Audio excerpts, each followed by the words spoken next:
After so much patience over the years and over the kilometers in the 9th stage of the 2023 Tour de France, Canadian Mike Woods pulls off his first victory, a stage victory in the Tour de France.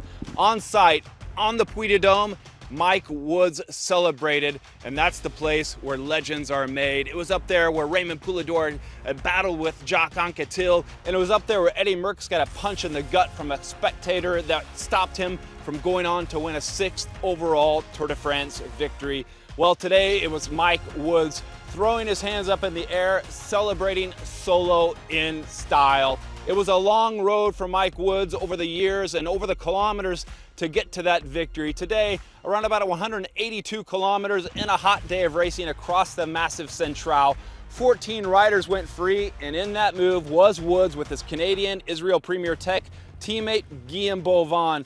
Also in that move was Matteo Jorgensen and his Movistar teammate Gorka Izagir. There was Nilsen Paulus. There were guys like Matej Morohic, plenty of heavy hitters in that group, and that group was getting the distance it needed because the GC hitters behind let them go. At one point, they had around 15-14 minutes of an advantage. At 48 kilometers to go, Paulus was trying something, but it was Matteo Jorgensen who went away solo. Paulus had swept up all the KOM points in the Maillot Pois, the polka dot jersey, before that, was getting massive points for his overall lead. But it was Jorgensen who attacked and got away solo, and back behind everybody was watching each other, and he got a lot of time and made it to the base of the Puy de Dôme with significant time, and it looked like Jorgensen was going to go on for stage victory. But don't discount the Puy de Dôme. In the final 5 kilometers, it is nasty, nasty steep. Gradients of around 17-15%, and that could make the difference. And because it's a protected area, there weren't fans at the top, so it was so quiet up there. When Mike Woods finally played his card, he played it well. He was patient all day. He didn't follow those early attacks. In fact, his only attack came when he started to mow down the riders slowly, surely. He passed Matej Morohic, the Bahrain victorious rider, 1.5 kilometers to go, and then he had Jorgensen in sight. Jorgensen began to crack a little bit and gave Woods his opportunity. At around 450 meters to go, he passed Jorgensen and he went on towards victory, and he knew he had it. At one point, he looked to the camera and gave it an old Canadian thumbs up as he went on to get the victory at the top of the Puy de Dôme, and what a day of celebration. Too bad for Matteo Jorgensen. He got the most aggressive rider on the day, but he's really showing his class, the American, in his 2nd Tour de France. But Canadian Mike Woods, after years of trying, twice a stage victor at the Vuelta a España. In the Tour de France, he's had bad luck in the past, but today everything went according to plan. I spoke with Guillaume Boivin afterwards. He talked about how he and the family with Woods, they always go out to dinner together. He knows this means so much for Michael. They're like a family away from their home, away from Canada, here in Andorra, in Europe, and they live together, they celebrate together, they push hard, they train together, all the ups and downs, and he was so happy for his Canadian teammate. The same with Hugo Hull.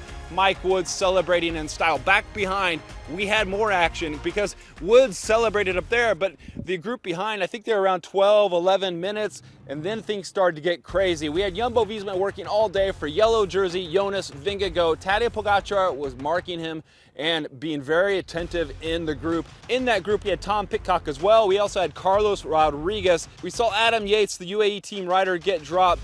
But Pogacar, he was looking good. The other day, he looked good on the Côte d'Arey climb when he attacked and he won, and today he had something similar in mind. He came to the front at 1.5 kilometers to go for the GC riders. He attacked. After Simon Yates attacked, he attacked, and only Jonas Vingegaard could follow, and then eventually Jonas Vingegaard's lights went out, 1.3 kilometers or so to go.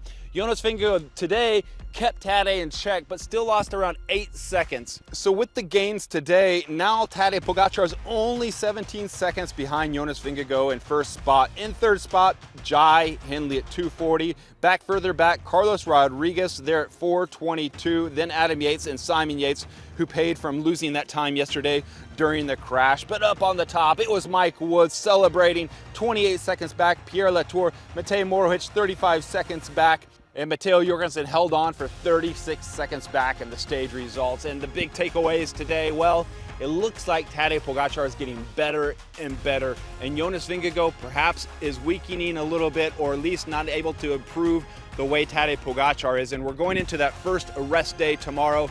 And then up ahead, we have the final 2 weeks after the first leg of this Tour de France has passed. So we're going to be watching that GC battle. But tonight, it's the celebrations for Canada. It's the celebrations for Israel Premier Tech. And it's the celebrations for Mike Woods. Coming 1 year after the victory of Hugo Hull in 2022. And coming after so many years, it was back in 1988 when Steve Bauer got Canada's first win. Now it's Mike Woods with their third victory. Mike Woods celebrating on top of a volcano that's been dormant for 12,000 years. Today, lighting it up, Mike Woods in the Tour de France.